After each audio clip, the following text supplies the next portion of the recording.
तो बहुत बहुत स्वागत है दोस्तों आपके अपने यूट्यूब चैनल विद्या ग्रहण पे। तो आज हम बात करेंगे कैलेंडर के कंप्लीट थ्योरी के बारे में। तो सबसे पहले दोस्तों, अगर आप हमारे चैनल पे नए हैं तो चैनल को लाइक और सब्सक्राइब करना ना भूलें। और बात करते हैं ये जो कि कैलेंडर का कंप्लीट थ्योरी अगर आप पूरे याद कर लेते हैं तो समझिए कि आपको किसी भी कॉम्पिटेटिव एग्जाम में 2 नंबर पक्का। तो आइए बात करते हैं। तो पहले बात करते हैं कैलेंडर। तो वर्ष, कैलेंडर में वर्ष 2 प्रकार के होते हैं, ठीक है दोस्तों। जिसमें पहला होता है साधारण वर्ष, जी हाँ दोस्तों, यानी नॉर्मल ईयर, जिसमें 365 दिन होता है और इसमें फरवरी 28 दिन का होता है, ठीक है। अब बात करते हैं दोस्तों वही लीप ईयर्स के बारे में। 2 तरह के ईयर्स होते हैं, यानी एक नॉर्मल ईयर्स, एक होते हैं लीप ईयर्स। तो लीप वर्ष होते हैं जिसमें 366 दिन, उसमें फरवरी 29 दिन का होता है। अब आइए बात करते हैं लीप वर्ष कैसे पहचाने की, कौन सा लीप वर्ष है या नॉर्मल ईयर्स है। तो सबसे पहले बात करते हैं लीप ईयर्स। तो वर्ष के यदि आखिरी 2 अंकों को 4 से अगर भाग दे, अगर पूरी तरह से कट जाए तो वह लीप वर्ष कहलाता है। जी हाँ दोस्तों, अगर वर्ष के आखिरी, किसी भी वर्ष के आखिरी 2 अंकों को अगर 4 से भाग दे, अगर पूरी तरह से कट जाए तो वह लीप वर्ष कहलाता है। जैसे मानिए अगर एग्जाम्पल है 2024, तो इसमें आखिरी 2 अंक थे, आप 4 से भाग दीजिएगा तो कट जा रहा है, तो ये आपको लीप ईयर्स है। उसी तरह दोस्तों 2028 भी लीप ईयर्स है, 2032 भी लीप ईयर्स है। अब आइए बात करते हैं शताब्दी वर्ष के बारे में, यानी सेंचुरी ईयर्स किसे कहते हैं। तो शताब्दी वर्ष कहते हैं जिस वर्ष के अंत में 2 जीरो हो। जी हाँ दोस्तों, जिस वर्ष के अंत में 2 जीरो हो उसे 400 से अगर भाग देते हैं तो वो आपको शताब्दी वर्ष कहलाता है। जैसे एग्जाम्पल ये आपको 1600, ये आपको लीप ईयर्स हो गया। जबकि वही जिसके अंत में अगर वो 2 जीरो हो तो उसे शताब्दी वर्ष कहते ही है। साथ में अगर वो 400 से भाग हो जा रहा है तो वो आपको शताब्दी वर्ष, 400 से भाग अगर हो जा रहा है तो वो शताब्दी वर्ष है। अगर 400 से भाग हो जा रहा है तो वो आपको लीप वर्ष है, अगर नहीं हो रहा है तो वो आपको शताब्दी वर्ष है। तो इसमें आपको 1700 जैसे एग्जाम्पल है तो ये आपको लीप वर्ष नहीं है, क्योंकि ये आपको 400 से भाग नहीं हो रहा है।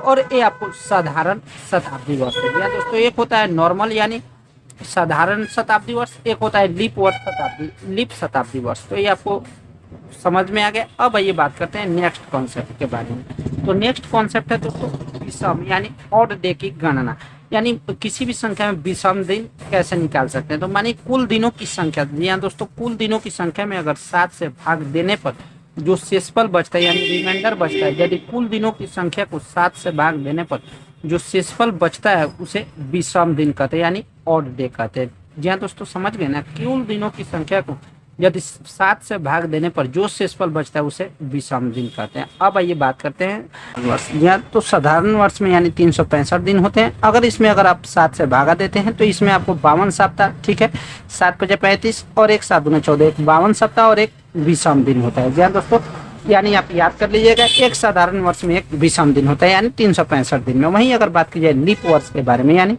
लीप वर्ष कितना दिन का होता है, तो लीप वर्ष 366 दिन का होता है, जिसमें 366 में अगर 7 से भाग दीजिएगा तो 7 से क्यों भाग दिया जा रहा है, क्योंकि एक सप्ताह में 7 दिन होता है। तो इसमें आपको 52 सप्ताह और 2 विषम दिन आएगा। अब बात करते हैं दोस्तों नेक्स्ट प्रो लेवल कॉन्सेप्ट के बारे में। यदि किसी साधारण वर्ष का पहला दिन यदि 1 जनवरी और 31 दिसंबर हो, किसी साधारण वर्ष का पहला दिन 1 जनवरी और 31 दिसंबर यानी आखिरी दिन हमेशा समान होता है। जी हाँ दोस्तों, जो कि ये भी कॉन्सेप्ट आप याद रखिएगा।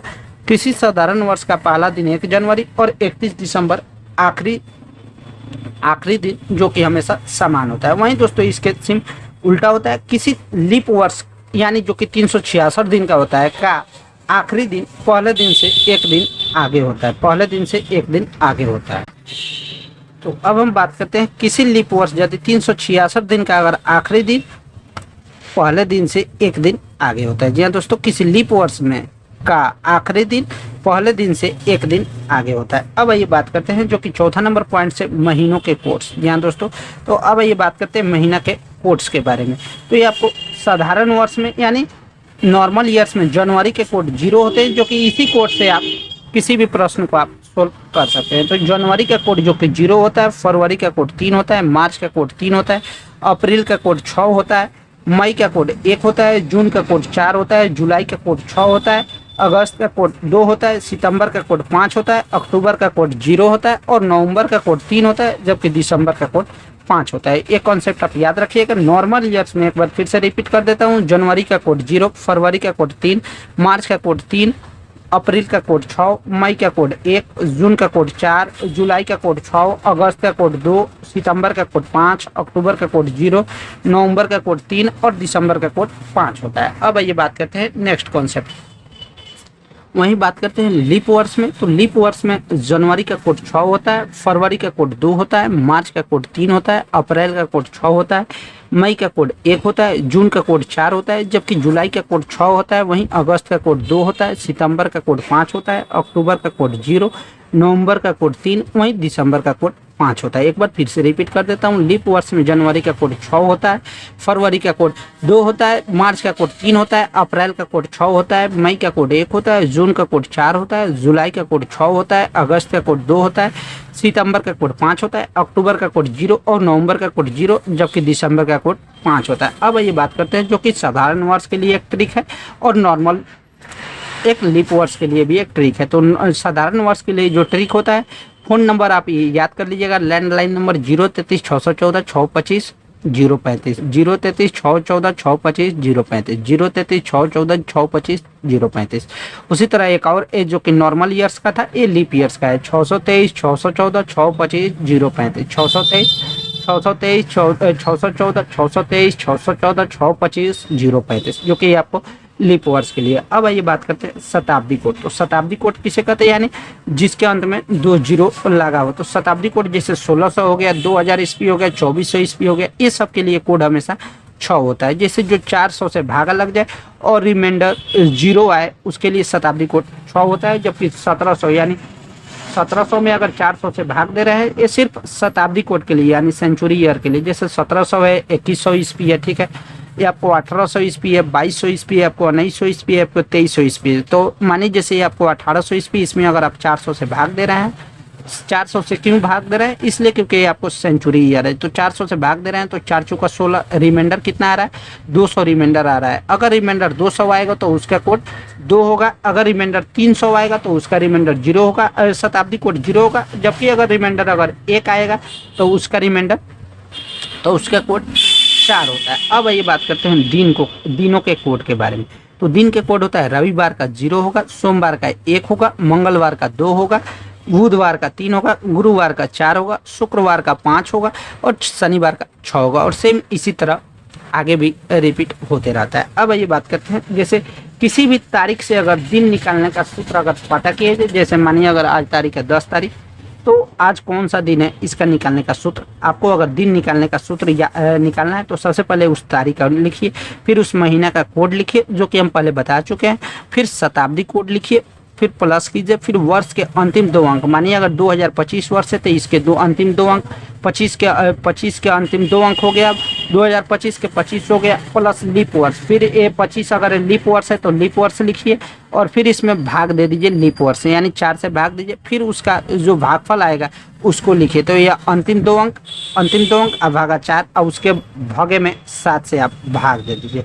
अब आइए बात करते हैं, तो इससे आपका तारीख का निकल जाएगा कि उस दिन कौन सा दिन था। अब ये बात करते हैं कैलेंडर का दोहराव, यानी कैलेंडर का रिपीटेशन कब होता है। तो वर्ष के आखिरी 2 अंकों के अगर 4 से भाग दिया जाए, यदि शेषफल 1 बचे, ठीक है, अगर शेषफल 1 बचे, यदि वर्ष के आखिरी 2 अंकों को 4 से भाग दिया जाए, यदि शेषफल 1 बचे तो 6 साल बाद कैलेंडर रिपीट होता है। जी हाँ दोस्तों, मानिए अगर 4 से भाग दिया जा रहा है वर्ष के आखिरी 2 अंक, अगर मानिए 2025 है तो इसको अगर आप 4 से भाग दे रहे हैं, तो अगर शेषफल 1 बच रहा है तो ये आपको वर्ष 2006 यानी 6 साल बाद यानी 2031 में रिपीट होगा। जबकि अगर शेषफल 2 या 3 बचे, यदि शेषफल अगर 2 या 3 बचे तो वर्ष 11 साल बाद रिपीट होगा, 11 साल बाद दोहराएगा। यदि शेषफल अगर 0 बचे, जी हाँ दोस्तों, यदि शेषफल अगर 0 बचे तो ये वर्ष 28 साल बाद दोहराएगा। अब आइए बात करते हैं हॉट टिप्स के बारे में, जो कि आपको किसी भी यूट्यूबर ने नहीं बताया होगा।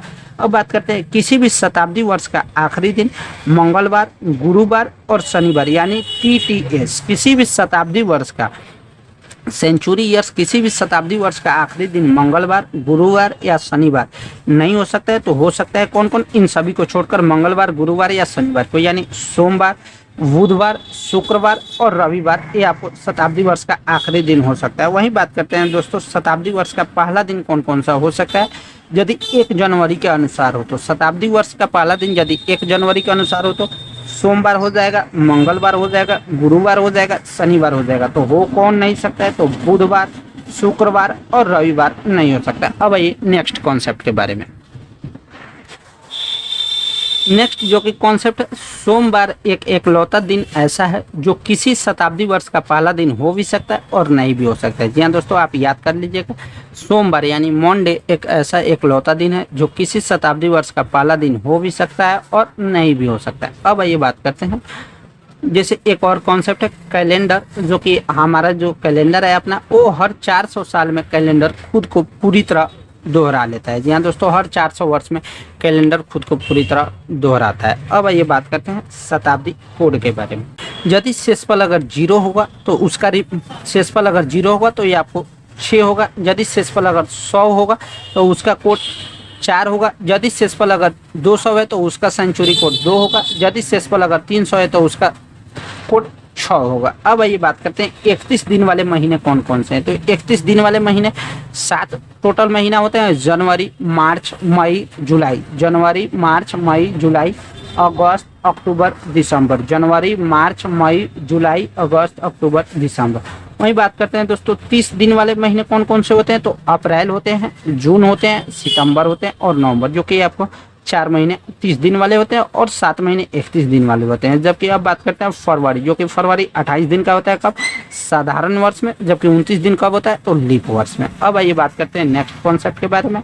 100 वर्ष में कितना? 5 ऑड डे होगा यानी विषम दिन होगा। जबकि 300 वर्ष में 1 ऑड डे यानी विषम दिन होगा। जबकि 200 वर्ष में 3 विषम दिन होगा। वहीं 400 वर्ष में विषम दिन की संख्या 0 होती है। अब आइए बात करते हैं एक और कॉन्सेप्ट है, जैसे रीजनिंग का, ये आपको इस कॉन्सेप्ट से काफ़ी ज़्यादा प्रश्न पूछता है। जैसे अगर किसी क्वेश्चन में पूछ दे, यानी जैसे आज तारीख है 10 तारीख, तो आज के बाद कौन सा तारीख होगा? तो इस 10 तारीख को छोड़कर आगे गिनना है। आज के 10 दिन बाद तो इन दिनों को छोड़कर आगे गिना जाता है। जबकि एक और कॉन्सेप्ट है, यदि अगर आज से 5 दिन बाद कौन सा दिन है, तो इसमें इस दिन को, आज वाला दिन को भी गिना जाता है, जो कि ये भी कॉन्सेप्ट आप याद रख लीजिएगा। अब ये बात करते हैं, यदि अगर आज से अगर 10 दिन बाद पूछे तो इसमें आपको प्लस कीजिएगा। यदि अगर पीछे पूछे यानी आज से 10 दिन पहले कौन सा दिन था, तो ये हमेशा माइनस होगा। अब ये बात करते हैं नेक्स्ट कॉन्सेप्ट के बारे में।